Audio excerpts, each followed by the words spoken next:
Olá, estamos iniciando o programa Realidades, Direitos Humanos e Cidadania, o seu espaço privilegiado de críticas, debates sobre grandes temas sociais. Hoje a gente conversa sobre um tema interessante, que é a ideia de comunidades alternativas, sustentáveis, envolve também a questão de ecovilas, né, as comunidades alternativas.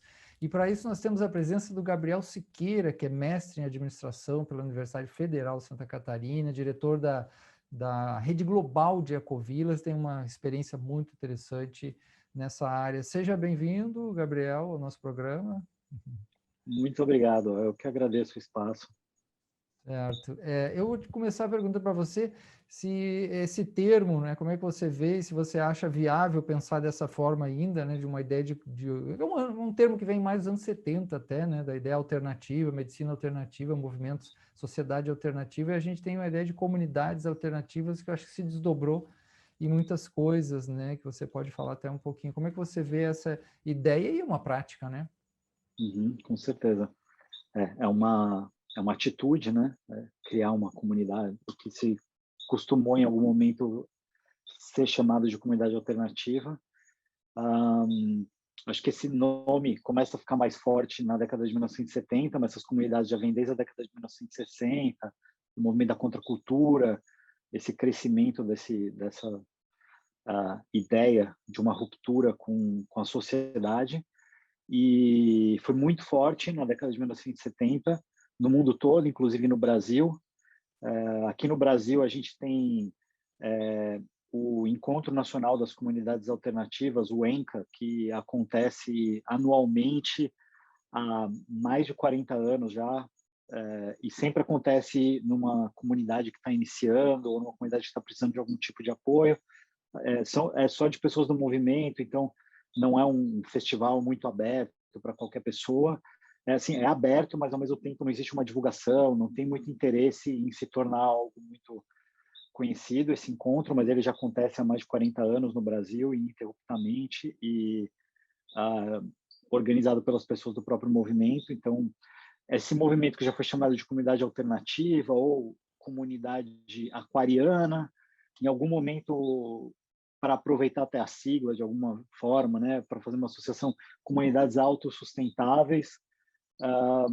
E hoje, né, também vem esse conceito de ecovila, que emerge um pouco mais tarde, na década de 1990, quando já começa a vir muito mais forte a questão ambiental, né? Eu acho que uma coisa, a comunidade alternativa, ela começa desse momento de contracultura, de questionamento da sociedade, esses núcleos começam a se formar como alternativas com uma preocupação muito mais social, né, de ruptura social e política do que de fato uma questão ambiental, né? Apesar de muitas, né, principalmente no Brasil, acontecerem muito mais na zona rural do que na zona urbana, na Europa, por exemplo, já existe muito mais ocupações urbanas, né? O pessoal alternativo ocupa áreas urbanas que né, tem casas fechadas por causa da especulação imobiliária ou espaços que estão fechados em áreas mais centrais, fazem esse tipo de ocupação. No Brasil, esse movimento existe um pouco mais recente, de ocupação de áreas que estão sem função social nos centros urbanos também, mas é um movimento muito mais político e social, com uma questão muito mais de justiça social no Brasil, porque a gente tem um déficit habitacional bizarro, né, nas áreas urbanas. Existem casas disponíveis vazias e existem milhões de pessoas sem casa, sem teto, então existe, né, o MTST, por exemplo, no movimento dos trabalhadores urbanos sem teto, por exemplo, né, luta e usa a estratégia de ocupar prédios que estão sem uso social, porque em qualquer cidade do mundo existe algum tipo de regulamentação para que os espaços urbanos, né, os prédios, mesmo que seja privado, eles têm que dar alguma função para a cidade, porque custa para a infraestrutura da cidade que aquele prédio esteja ali. Por isso que a gente paga imposto, né, o IPTU, né, e outros impostos para manter a infraestrutura da cidade que viabiliza a existência daquele prédio ou daquela casa naquele determinado local.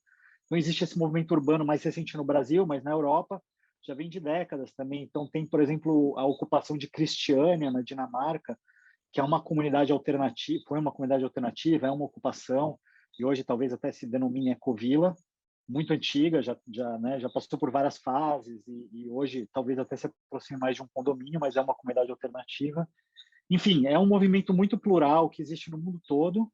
No Brasil tem suas características, acontece muito mais rural no Brasil, a questão da comunidade alternativa aconteceu muito mais rural, mas as ecovilas aí já existem várias urbanas no Brasil também, em São Paulo, principais capitais, Belo Horizonte, eu já ouvi falar de comunidades alternativas ou espaços coletivos em diversas capitais do Brasil.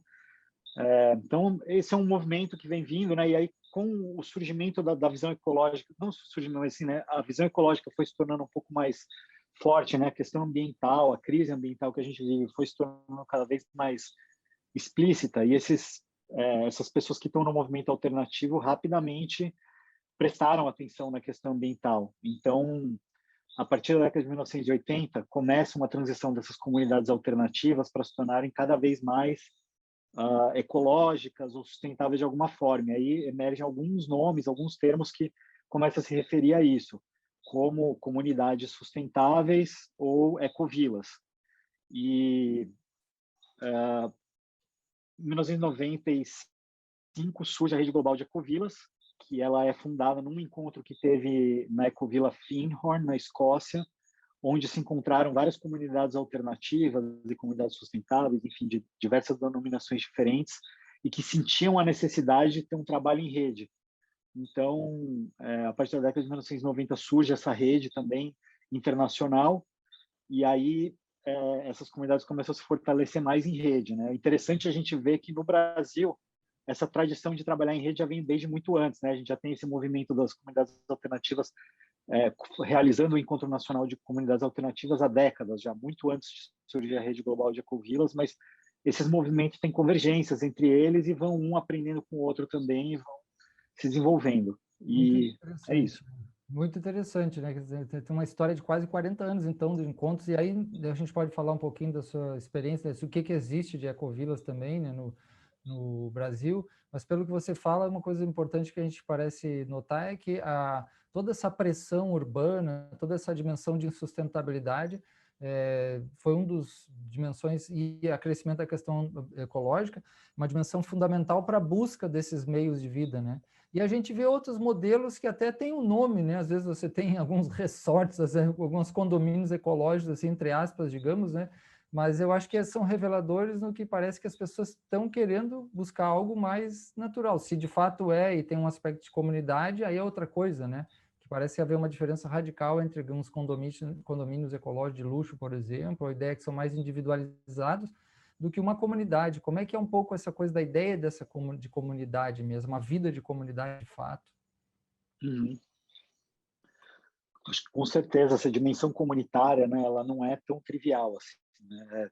É muito diferente você dizer que vive em uma comunidade do que você dizer que vive em um condomínio, né? Inclusive, o que se costuma associar quando a gente fala em condomínio, né, a reunião de condomínio parece que é uma coisa que a maioria das pessoas evita ou acha desagradável, né? Eu acho um momento difícil da vida estar numa reunião de condomínio, enquanto que uma comunidade não é uma comunidade se ela não se reúne, né? Então, acho que esse aspecto social, né, e que não deixa de ser político também, muitas vezes é econômico também, né? Muitas vezes não todas, mas muitas comunidades alternativas ou ecovilas decidem, inclusive, romper com o individualismo econômico e fazer um caixa único da comunidade. Então, existem diversos formatos, né? Não tem um formato único, mas a dimensão da vontade de querer criar uma comunidade, ela é essencial para que a gente possa dizer que é uma ecovila ou uma comunidade alternativa,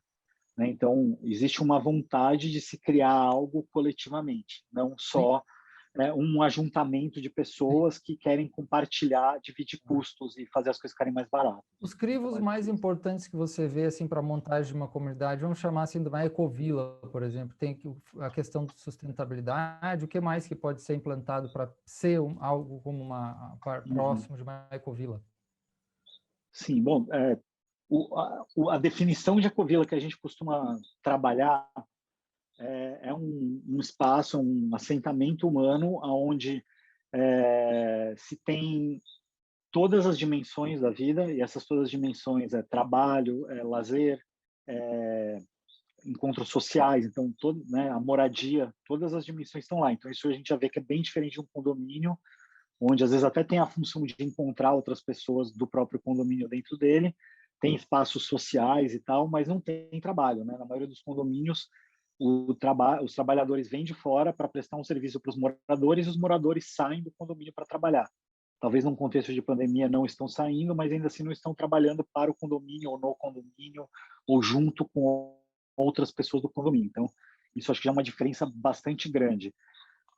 E outro aspecto importante da definição de ecovila é que ela procura se sustentar, ser autossustentável em relação, ser sustentável em relação às outras gerações também. Então, tem um aspecto intergeracional.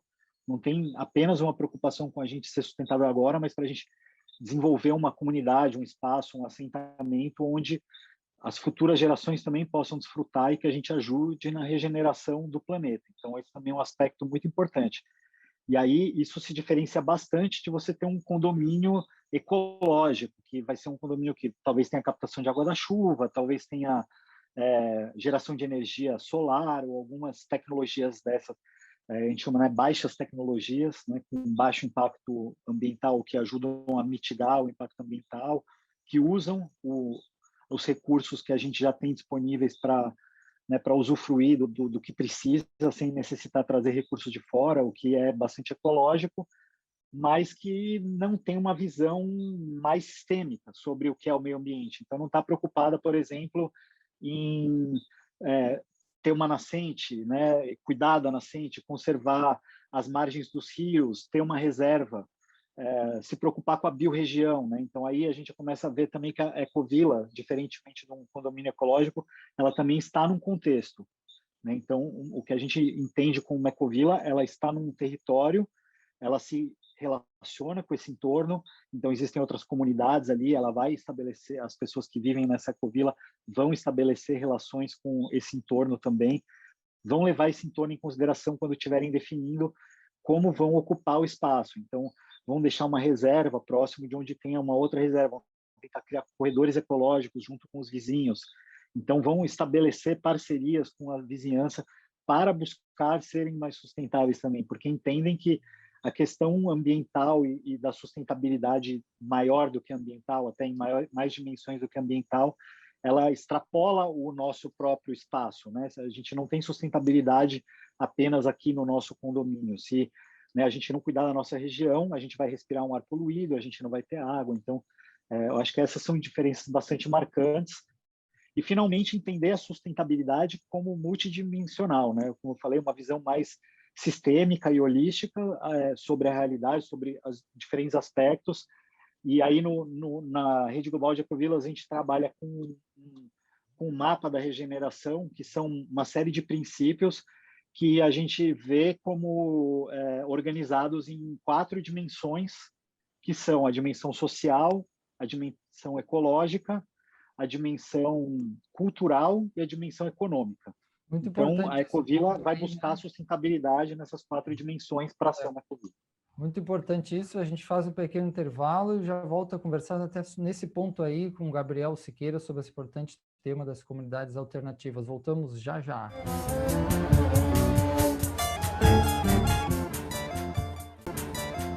Estamos de volta conversando sobre o tema das comunidades alternativas com o Gabriel Siqueira, que tem uma longa experiência aí, né, participa da rede global de ecovilas, uma rede mundial, né, e também tem uma formação na área de administração e tem uma experiência interessantíssima na área. Ele falava justamente sobre essa rede e alguns princípios básicos que tem que ser considerado para ver a ecovila, né? E também gostaria que ele falasse da experiência que ele tem, assim, a experiência brasileira dessas comunidades de ecovilas, o que é interessante aí, marcante. Legal, Marcelo. Pois é, eu acho que a gente, quando fala em comunidades alternativas no Brasil e sobre esse movimento de ecovilas, ou como quiser chamar, eu acho que a gente tem que prestar bastante atenção no nosso contexto, que é bem particular, né? Eu comentei uma das particularidades do contexto brasileiro é que a gente já atua em rede, em comunidades alternativas ou aquarianas ou autossustentáveis há muito mais tempo do que essas redes globais existem, né? Então, o que eu tenho notícia é bastante pioneiro mesmo, o Brasil, nesse sentido, de perceber a vantagem de estar se associando para fora da sua própria região, com outras comunidades que vivem dilemas parecidos em lugares diferentes, né? E se apoiarem nesse processo.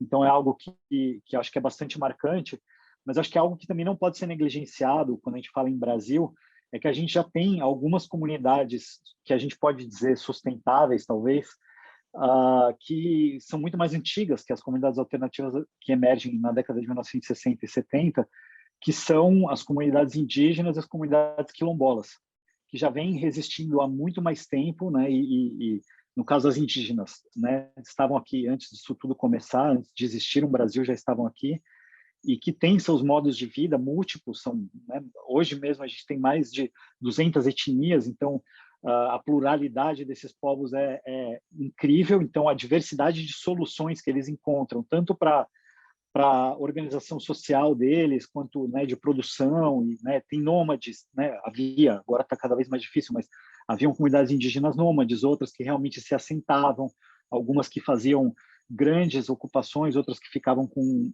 né, coisas menores, e, enfim, né, com diversos arranjos de moradia, alguns com, né, espaços coletivos, ocas coletivas, outros. Então, assim, né, são múltiplas maneiras. Quilombolas também tem múltiplos arranjos, né, e aí essas já são um pouco mais recentes, mas, assim, né, historicamente são muito antigas também, estão aí até hoje resistindo. E, mais recentemente, na história do Brasil, a gente tem também os assentamentos oriundos da reforma agrária, que também são admiráveis, exemplares. E falando em termos de organização política, o movimento de comunidades alternativas de ecovilas do Brasil só tem a aprender com esses movimentos, que já estão há muito mais tempo, que já têm um conhecimento muito maior da terra onde estão, da biorregião, que já tem mecanismos sociais, políticos, econômicos para lidar com as situações de viver em comunidade, né? Enquanto que a maioria das pessoas que estão vindo do meio urbano e que estão começando um projeto de comunidade acabam trazendo a sua bagagem, né? As suas questões que estão tentando romper com elas, mas continuam sendo parte delas de alguma forma e muitas vezes acabam levando esses impactos que nem gostariam de levar para outros lugares, né? Então, acho que precisa haver esse cuidado, esse respeito, e é por isso que no Brasil, inclusive, a rede que a gente formou aqui no Brasil, que é, de alguma forma, associada à Rede Global de Ecovilas, a gente chama de CASA, que é Conselho dos Assentamentos Sustentáveis do Brasil. Né? Então, o CASA, o Conselho dos Assentamentos Sustentáveis do Brasil, a gente não usa o carro-chefe, não é o nome Ecovila e nem comunidade alternativa, é assentamento sustentável, e aí a gente reconhece múltiplos assentamentos sustentáveis ou regenerativos que a gente pode dizer que existem no Brasil, né, como esses todos que eu citei até agora. Então, né, honrando também todos esses movimentos e tradições que já estão aí há muito tempo desenvolvendo maneiras de sobreviver, de resistir e de produzir, de existir, sem depender e muitas vezes tendo, inclusive, que se proteger de outro sistema que está aí e que ocupa boa parte do Brasil e do planeta, né?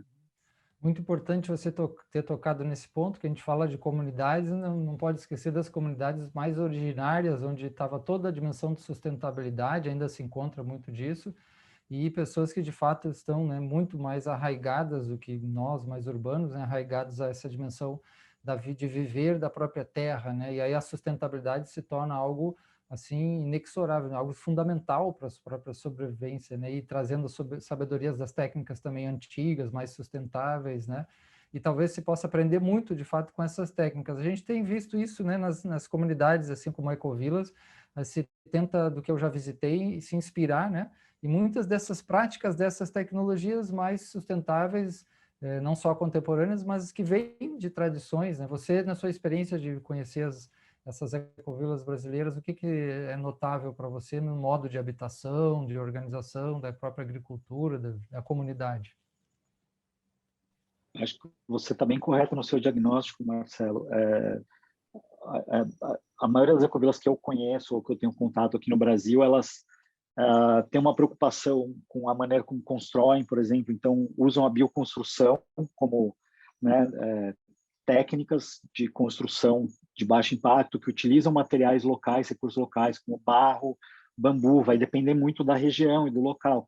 E aí é essencial, né, estar trabalhando junto com as comunidades tradicionais que habitam, porque elas já conhecem esses materiais locais e como usar esses materiais na construção, por exemplo, né, para construir. Então, a bioconstrução, se feita de uma maneira bem feita, ela vai honrar essa sabedoria, esse conhecimento né, ela vai exigir uma parceria entre essas comunidades para que seja viável ser uma construção sustentável, né? Uma construção viva e que respeite o ambiente, que se insira naquele ambiente de uma forma orgânica, né? Não de uma forma agressiva, né? Então você vai chegar num lugar que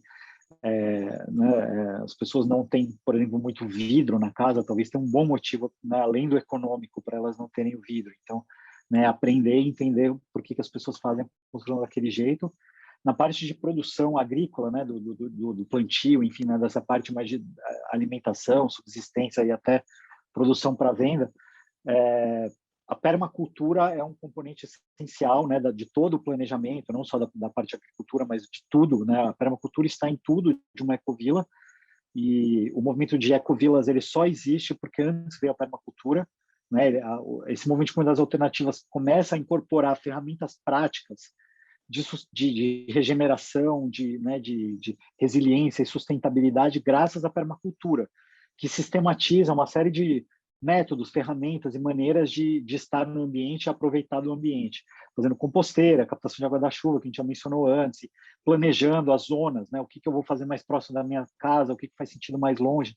Então, uma visão mais multidimensional sobre o planejamento do território, até finalmente o plantio mesmo, né? Onde você vai plantar e o quê.